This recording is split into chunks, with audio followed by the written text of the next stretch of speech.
Break के बाद स्वागत है। हमारे साथ सत्येंद्र जैन जी हैं। हम उनसे बातचीत कर रहे हैं 1 साल की उपलब्धियों और कमाल पर, सरकार ने क्या कमाल किए। अब बात पीडब्ल्यूडी करते हैं। जैन साहब, काफ़ी 350 करोड़ रुपए आपने बचाए, 3 फ्लाईओवर बन के तैयार हुआ।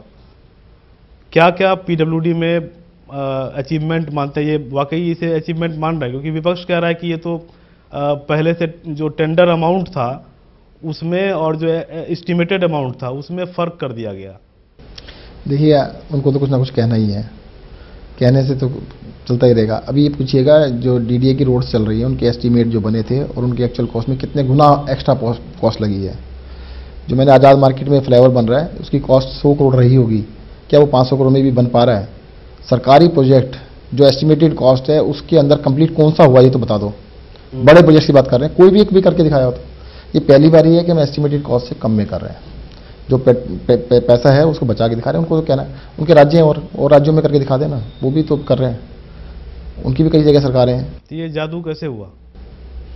जादू क्या है कि हमने वही वाली बात है कि बड़े बड़े वादे कर दिए और जैसे अभी थोड़ी देर पहले भी मैंने बताया था, मैंने कह दिया 1 साल में बना दूंगा, तो बस फिर पीछे पड़ गए कि करो। सबसे बड़ा इसके अंदर मंत्र ये है कि काम को अगर टाइम से पूरा कर दिया जाए तो पैसे बच सकते हैं। काम को डिले करेंगे तो पैसा ज़्यादा लगेगा।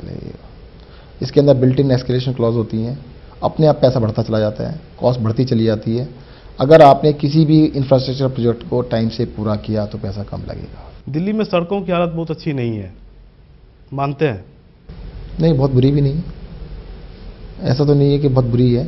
हमने सड़कों को 2 बारी बिल्कुल 100% हम रिपेयर करा चुके हैं दिल्ली सरकार बनने के बाद, और तीसरी बारी अभी जितनी भी सड़कें हैं जिसके अंदर मतलब सर्दियों के अंदर सड़कें फिर से उनकी लेयरिंग नहीं की जाती, ऊपर खाबड़ हो गई, ऊंची नीची हो गई, वो ठीक कर रहे हैं उनको। सर्दियों में ये काम नहीं किया जाता, बरसात में भी नहीं किया जाता। बरसात में तो इसलिए नहीं होता, बारिश हो रही होती है, और सर्दियों में इसलिए नहीं होता कि वो टूट जाती जल्दी। अब करा देंगे ठीक इनको सबको। पीडब्ल्यूडी की और कई जो ऑन गोइंग प्रोजेक्ट थे, मतलब उस वक्त कुछ स्टडी पिछली सरकारों ने करवाई थी।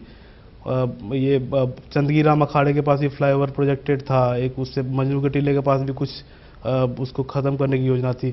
आपका कोई प्लान है? आईएसबीटी जैसे जगह पर काफ़ी जाम लगता है। हमारे ना 11 प्रोजेक्ट्स, बहुत बड़े बड़े प्रोजेक्ट्स हैं दिल्ली के, वो सारे फाइनल स्टेज के अंदर हैं, उनको अप्रूवल लेके करा जाएगा। ईस्ट वेस्ट कॉरिडोर है, आनंद विहार से लेकर पंजाबी बाग होते हुए टीकरी बॉर्डर तक के लिए रोड है। आपके वजीराबाद से लेके जो चंदगीराम से होते हुए एयरपोर्ट तक ले जाने की बात है।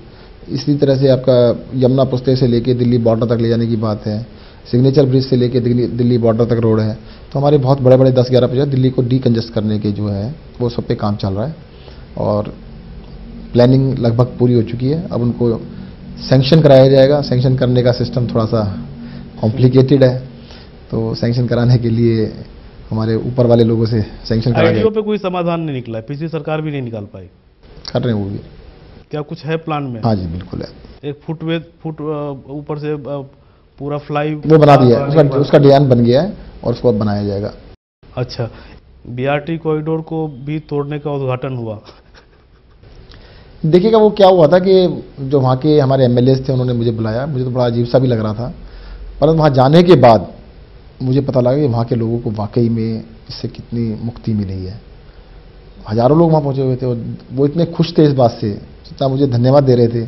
तो मुझे तो खुद भी थोड़ा अजीब लग रहा था। मैंने कभी एक बीआरटी को तोड़ रहे हैं, हमने कुछ नहीं किया, वही लोग तोड़ रहे थे, उन्होंने किया था। तो मैंने कहा उसमें बुलाने की जरूरत क्या है, वो तो तोड़ लो अपना जो करना है। पर उनकी वाकई में त्रासदी थी, बीआरटी कॉरिडोर से वो बचना चाहते थे, तो उसके लिए किया। लेकिन बस रैपिड के लिए बस वाले वहाँ पर काफ़ी खुश थे जब शुरू में लॉन्च किया गया था। और आप भी आर्किटेक्ट है, क्या लगा कि वाकई डिजाइनिंग में कमी थी या उसमें कमियां रह गई थी? स्ट्रेच गलत चुना गया? स्ट्रेच भी गलत चुना गया था, छोटा भी था, 5-6 किलोमीटर का, 6.3 किलोमीटर था। स्ट्रेच गलत चुना गया। एक मुझे लगता है कि जो मेरी पर्सनल थिंकिंग है कि वो जो सेंटर में बस चलाई गई वो शायद ठीक नहीं रहा। तो उसको मुझे लगता है सोचने की जरूरत थी। जिन लोगों ने डिजाइन किया उनसे बात की, पर वही वाली बात होती है ना कि भाई मैंने तो कर दिया, अब कुछ भी हो। फ्लेक्सिबल थोड़ा सा तो होना चाहिए। अगर लोगों को उससे दिक्कत आ रही है तो हमें थोड़ा फ्लेक्सिबल होने की आवश्यकता तो है। अभी हम दिल्ली सरकार जितने भी बड़ी सड़कें हैं उन पर हमने बस लेन मार्क करा दी है। 500 किलोमीटर सड़कों पे बस लेन मार्क करा दी गई है और इसके अंदर हम बस लेन के अंदर पार्किंग करने के ऊपर, उसके अंदर ऑब्स्ट्रक्शन करने के ऊपर 2000 रुपये का चालान करने जा रहे हैं। इनको खाली कराएंगे, क्लीन कराएंगे, दिल्ली की सड़कों की एंजियोग्राफी करेंगे। ये एक बहुत बड़ा प्रोजेक्ट है, दिल्ली में चल पाएंगे शायद, ऐसा लगता है। अच्छा, एमसीडी पे ही क्या लगता है ना, एमसीडी को डील करने में आप लोगों ने देर की, काफ़ी 8-10 दिन लग गए, 12 दिन लग गए, फिर भी कोर्ट इंटरवीन कर रहा है, अभी भी कोई समाधान सीधे सीधे नहीं निकला। देखिएगा, ये जो बीजेपी के मेयर्स हैं ना, ये आजकल ना पॉलिटिक्स में लगे हुए हैं, यूनियन लीडर बने हुए हैं, चार्टर ऑफ डिमांड लेके घूम रहे हैं। अरे भाई, तुम्हारा काम स्ट्राइक करवाना नहीं है, स्ट्राइक को लीड करना नहीं है। तुम्हारा काम, तुम्हें जनता ने चुना है, चुनने के बाद खाली काउंसलर रहते तब भी लीड बन कर लेते, तब भी यूनियन लीडर बन जाते, चलता है। अब तो तुम मेयर हो, मेयर बन के तो ऐसा काम नहीं करना चाहिए। पहले एक डिमांड थी कि खाली तनख्वाह दे दो, तनख्वाह देने की हमारी ड्यूटी नहीं थी, हमने चलो 693 करोड़ रुपये दिया, एलजी साहब ने भी 300 करोड़ रुपये दे दिया, अब तो 1000 करोड़ रुपये मिल गया, अब क्यों हड़ताल कर रहे हो? तो मुझे लग नहीं, और ये एक चीज़ समझ में भी नहीं आती, हड़ताल कर रहे हैं या बंद हो गई ये भी समझ नहीं आता। कोर्ट में कुछ कह देते हैं, थोड़ी देर में कुछ कह देते हैं, कभी कहते हैं तनख्वाह दे दी है, कभी नहीं दी है, तो इनकी कहानी तो भगवान जाने। तो ये भी तो आपका छोटा भाई है। हम तो कुछ नहीं कह रहे हैं इनसे, फिर भी समझाना या तालमेल बिठाना, ये तो बड़े भाई का काम अच्छा है। ये काम कमाल कर दिया। हम तो ऊपर वाले कह रहे काम करने दो, बस हमें कुछ नहीं चाहिए, ना तालमेल चाहिए, ना समझाने की जरूरत है, बस हमें कर लेने दो, हमारी कॉपी पेंसिल लेके मत भागो। यहाँ पे आप कह रहे हो कि जी, कहते हैं इनको समझाओ, कराओ, इनको बताओ। सर जी, हम तो कोई अड़ंगा नहीं अड़ा रहे, पता एमसीडी के किसी काम में कौन सा अड़ंगा अड़ा दिया हमने 1000 करोड़ रुपये और दे दिए। इस हिसाब से दिल्ली सरकार को केंद्र सरकार से 10,000 करोड़ मिलने चाहिए, कम से कम 10,000 करोड़ दें छोटे भाई को, कि ले भाई साहब 10,000 करोड़ लो, अपना काम करो। सर, आपके पास होम डिपार्टमेंट भी है, 1 साल हो गया है, क्या आप गृह मंत्री होने के नाते ये कहने की हालत में है कि महिलाएं दिल्ली में बेखौफ निकल पाएं, सिक्योरिटी की व्यवस्था बेहतर हो गई है, आप करने में कामयाब रहे हैं? नहीं, कोशिश कर रहे हैं, अभी तक मैं नहीं कह सकता कि बहुत 100% हो गया है, कोशिश कर रहे हैं। दिल्ली में सीसीटीवी कैमराज का हमने पूरा सिस्टम बना लिया है, और इस साल के अंदर पूरा का पूरा दिल्ली में लगभग 4 लाख के करीब कैमरे लगाने का प्रोग्राम है, हम कर लेंगे। बहुत बड़े स्केल पे कर रहे हैं। शुरू में हमने जब स्टडी किया तो एक कैमरे की कॉस्ट 75,000 से लेकर 1 लाख रुपए तक आ रही थी, वो खर्चा करना बड़ा मुश्किल था, इतना तो पैसा है नहीं। उसको ठीक किया, तो लगभग 15,000 के करीब कॉस्ट आ रही है, तो हम इसको कर रहे हैं। आरएफपी बन चुका है, जल्दी टेंडर हो जाए। महिला सुरक्षा दल भी गठित करना था? हाँ जी, वो स्टार्ट कर दिए गए, 2-3 जगह पे हमने सैंपल बना लिए हैं। बसेस के अंदर मार्शल्स हमने नियुक्त करने स्टार्ट कर दिए हैं, और होमगार्ड्स की नियुक्ति भी हमने निकाल दी है। तो कर सर जी, तो होमगार्ड और सिविल डिफेंस से आप सिक्योरिटी चाह रहे हैं, लेकिन होमगार्ड और सिविल डिफेंस खुद ही वो सिक्योर नहीं कि हमारी नौकरी रहेगी, कितने साल रहेंगे, नहीं रहेंगे। नहीं, होमगार्ड की हमने सैलरी और 2 साल का एक्सटेंशन दे दिया, होमगार्ड को ऑलरेडी कर दिया। नहीं, लेकिन वो लोग, उन लोगों के लिए भी कुछ ऐसा सोच रहे हैं कि कुछ परमानेंट? नहीं, परमानेंट देखिए, ये वो वॉलंटरी फोर्स है, वॉलंटरी फोर्स को परमानेंट नहीं किया जा सकता। ये सुप्रीम कोर्ट का भी आदेश है, वो वॉलंटरी फोर्स है, वॉलंटरी फोर्स को कभी भी परमानेंट नहीं कर सकते। इसके अलावा सुरक्षा बटन भी मोबाइल में देने की बात थी, सब सारी महिला सुरक्षा को लेकर ही। देखिए, वो पहले हमसे पहले ना हिम्मत बटन बना दिया पुलिस ने, तो उसका रेस्पॉन्स देखा है, अभी देख रहे हैं उसका कैसा है, हम भी बना रहे हैं। एक चीज़, वही चीज़, आपके पास पुलिस की भी परोक्ष रूप से जिम्मेदारी तो है ही कि पुलिस को कंट्रोल आप करना, गृह मंत्री होने के नाते पुलिस से तालमेल क्यों नहीं बिठाते? Sir, police, law and order और एक लैंड, इन 3 चीज़ों के बारे में अगर मुंह से भी निकल जाए ना कहीं पे पुलिस, तो सबके पैर थर्राने लगते हैं, पूरे सिस्टम ना घबराने लगता है। वो कहते पुलिस की बात भी मत करो। तो पुलिस के बारे में तो अभी तक तो इंसुलेट किया हुआ है, केंद्र सरकार ने भी, एलजी साहब ने भी उनको बिल्कुल इंसुलेशन, एक तरह से पूरी कवच दिया हुआ है कि उनके बारे में आप बात भी नहीं कर सकते हैं। पर गलत है। दिल्ली की जनता को देखो, दिल्ली की पुलिस किसको रिपोर्ट करती है? केंद्रीय गृह मंत्री को। उनको पूरे देश का बॉर्डर देखने हैं, बीएसएफ उनके अंडर आती है, सीआईएसएफ उनके अंडर आती है, पूरा देश उनके अंडर आता है। अब दिल्ली पुलिस को तो कितना समय देंगे? या प्रधानमंत्री जी को रिपोर्ट करते हैं या गृह मंत्री को रिपोर्ट करते हैं। तो मुझे लगता है ये सिस्टम गलत है कि एक राज्य की सरकार केंद्रीय गृह मंत्री को रिपोर्ट करे जिसके पास समय नहीं है उसके लिए। मुझे लगता है मुझे रिपोर्ट करे तो पता लगेगा, हमारे मुख्यमंत्री जी को रिपोर्ट करे तो हम दिखाते हैं दिल्ली। लेकिन आपको अधिकार तो है बुलाने का, आप तो बुलाते हैं, बुला सकते हैं उनको, निर्देश या जो भी चीज़ें। सर, एक मैं बताता हूँ आपको निर्देश की बात। अक्टूबर 2010 से थाना लेवल कमेटी बनने की फाइल एलजी साहब के पास रखी है, अभी तक तो नहीं करी उन्होंने। 5 महीने हो गए, कर लेते हैं, मैं खुद ही दोबारा से लाता हूँ, उनसे बात कर लूंगा। तो एलजी साहब से काफ़ी टकराव हो रहा। टकराव की बात नहीं है सर, वो कहते हैं कि दिल्ली के अंदर ये तो ऐसे ही चलाएंगे पुलिस। अब मैं सच्चाई बता दूं, जितने भी पॉलिटिशियंस हैं पुलिस के साथ तो संबंध उनको अच्छे लगते हैं। पुलिस उनकी एक्सटेंशन है गलत काम करने के लिए। सारे देश के अंदर सब पॉलिटिशियन चाहते हैं पुलिस उनके अंडर रहे ताकि उनसे गलत काम करा सके। ये तो एक नेक्सस बना हुआ है पुलिस का और पॉलिटिशियंस का, जनता के लिए कोई काम नहीं करना चाहते। तो सारे पॉलिटिशियंस को आप आरोप घेरे में? हाँ बिल्कुल आरोप है, ये तो बिल्कुल सर दिल्ली के अंदर दिल्ली की पुलिस दिल्ली की जनता के प्रति जवाबदेह नहीं है। आप पूछ के तो देखो कि पुलिस, आप सर्वे करा लीजिए, मेरे से सर्वे क्या कर रहे हैं कि दिल्ली के अंदर कितने प्रतिशत लोग दिल्ली की पुलिस से खुश हैं, क्योंकि उसकी रेस्पॉन्सिबिलिटी दिल्ली की जनता के प्रति है ही नहीं। अरे जिसके प्रति जिम्मेदारी होगी उसके लिए काम करेंगे ना, वो जिम्मेदारी दिल्ली के प्रति है ही नहीं उनकी। दिल्ली की जनता से उनको डर ही नहीं है। उनको डर है तो केंद्रीय सरकार का है, केंद्रीय होम मिनिस्टर का डर है, तो उनकी सेवा करेंगे ना। दिल्ली की जनता की सेवा करने से क्या मिलेगा उनको। अधिकारियों से भी आपका टकराव रहा, 2 अधिकारी को सस्पेंड किए, सब लोग हड़ताल पे चले गए। थोड़े दिन लंबी जाते तो अच्छा रहता। हड़ताल देखिए क्या होता है, हड़ताल ऐसे होती है क्या, आईएएस अधिकारियों का पूरा कंट्रोल केंद्र सरकार के हाथ में है। ऊपर से शायद ही उन्होंने इसलिए हड़ताल करी। 68 साल में आज तक तो हड़ताल नहीं आई इसकी। दिल्ली के ने हड़ताल कर दी और केंद्र सरकार ने कोई एक्शन भी नहीं लिया। ये तो ऊपर वालों की शहद ही कि आप हड़ताल पे जाओ, हम देख लेंगे। सर, एक मंडोली जेल तैयार होना था, आपकी भी डेडलाइन मिस हो गई।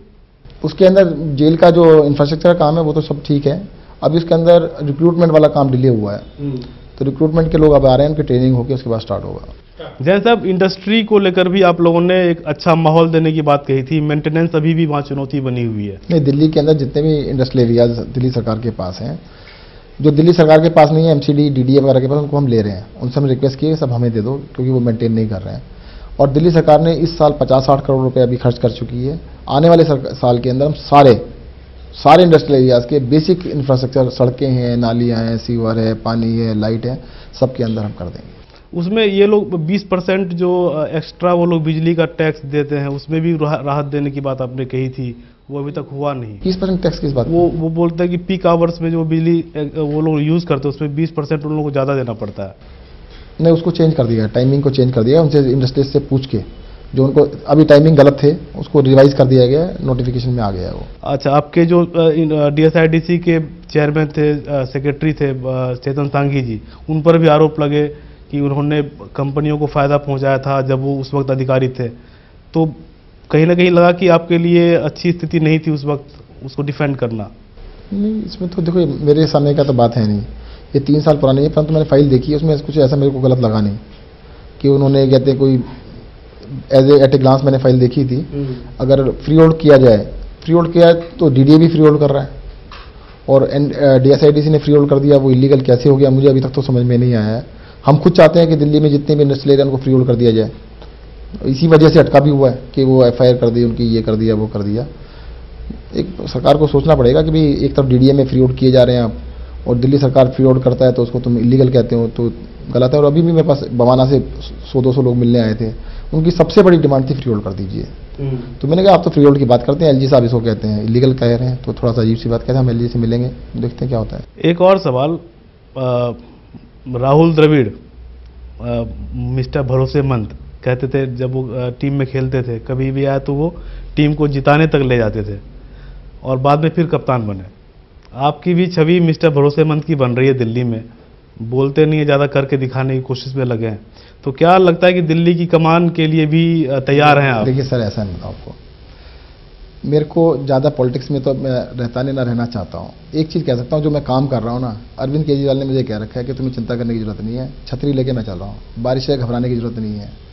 आंधी आए तूफान आए तो आंधी तूफान से वो लड़ रहे हैं, मैं तो थोड़ा बहुत छोटा मोटा जो काम देते हैं मैं कर देता हूँ। अगर इस पॉलिटिक्स के अंदर मुझे डालने की कोशिश करूँ, ये काम बंद हो जाएगा। जो ड्यूटी उन्होंने दी है, जिस तरह की ड्यूटी हम कर रहे हैं, और गाइडेंस तो वही देते हैं ना सर। ये बहुत बड़ी चीज़ है कि उन्होंने जो एक्सपेरिमेंट किया, अपने पास एक भी पोर्टफोलियो नहीं रखा। शुरू में हमें भी लगा था कि भाई ये पोर्टफोलियो नहीं रखा तो ये तो पहली बार ही एक्सपेरिमेंट कर रहे हैं, बस थोड़े दिनों में पता लग गया। मतलब थोड़े दिनों में पता कैसे लगा? कहते अपनी लिस्ट बना के ले आओ, क्या काम है, कैसे कैसे करोगे, कब कब करोगे। वैसे पार्टी में कुछ लोग ये भी चर्चा करते हैं, बाहर आपके भीतर हो या ना हो पता नहीं, लेकिन ये भी चर्चा हो रही है कि अब पार्टी के जो प्रमुख या मुख्यमंत्री के करीब ज़्यादा आप हो गए हैं। सर, मुख्यमंत्री के करीब पूरी पार्टी है। हमारा जो कार्यकर्ता, एक एक कार्यकर्ता आपको दिखाई नहीं देता ना सर। जब देखेंगे, हमारे यहाँ कैमरे अलाउड नहीं है, अंदर आप जाके देखें तो आपको बहुत सारे करीब नजर आएंगे, एक नहीं सैकड़ों लोग हैं। तो ये था दिल्ली सरकार के वरिष्ठ मंत्री सत्येंद्र जैन जी के 1 साल का कमाल। अब आपको ये तय करना है कि ये कमाल कितने सच हैं और कितनी उम्मीदों पर खरे उतरते हुए नजर आ रहे हैं। बाकी खबरों के लिए देखते रहिए टोटल टीवी। नमस्कार।